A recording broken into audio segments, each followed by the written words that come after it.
What's up, y'all? Hey, I got a real quick word picture allegory example for you to use if you have trouble understanding pushing the bat versus stretch. Okay, so this can be for a coach, a player, whatever, right? So the biggest thing that we need to understand about stretch is one, where it happens, right?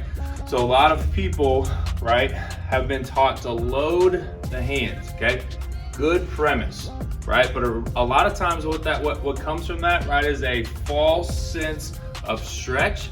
And also we have to place those hands perfectly. When I load, right, I have to place them perfectly every single time, which is gonna put stress on the brain, which then is not gonna allow me to stay relaxed. And also what it's gonna do, right, is it's gonna take you to a negative stop move and then go. I believe by listening to people, watching older guys, listening to new guys, listening to all that stuff, the premise behind load is to really keep the barrel not still, right? And so that I believe that comes from stretch, doing it in stretch, right? So if you think about a car, right, like you go faster if the car's already moving. Same kind of premise, right, with our bat and the load, right? So we want to be careful that we don't load, right, just to feel tight up here. The second thing is where it happens, right? So I think the term would be called hip torso separation. Big term, but essentially just meaning the hips and the torso, right, can be doing two different things at the same time, right? So we want to get in the back leg, we want to feel all that stuff, right?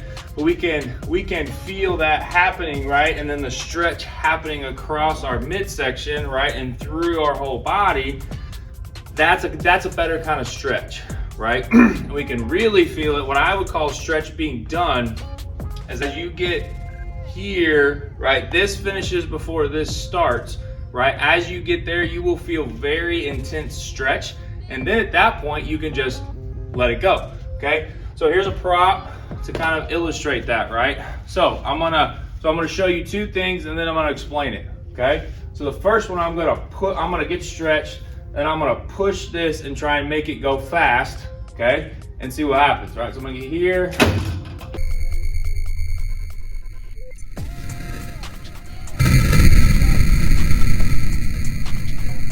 And push, okay? So now I'm gonna get here and get stretched, and I'm just gonna let it go. Then you see which one looks faster, okay? So here.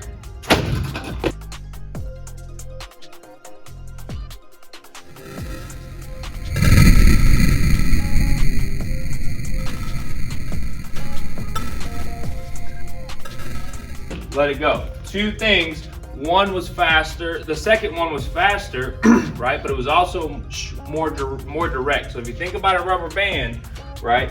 When you stretch that rubber band, right, and you're gonna pop somebody with that rubber band, you do not have to push it forward to make it go fast, right? You stretch it, and then what do? You let it go, okay? So that's a big thing about stretch. We wanna be stretched in the right areas, okay? And we don't want to push the stretch, because at that point we're almost wasting the stretch. And so we really just want to take advantage of being stretched. And then as I sequence, right, as this starts and then these can come, right, now I can just almost have a feeling of let the stretch go, and my hands and the stretch can follow where my hips have set up. Right, and a lot of times when you're doing sequencing right and stretching right, what you'll feel like people will say, oh man, I don't even feel like I'm swinging hard. I don't even feel like I'm doing this. I don't even feel like I'm doing that, okay? So it's really important for us to do that and have that to be able to be stretched there, but then just let the stretch go, okay? So try that out so you can kind of see it yourself, right? And then incorporate it in, feeling stretched in the right places.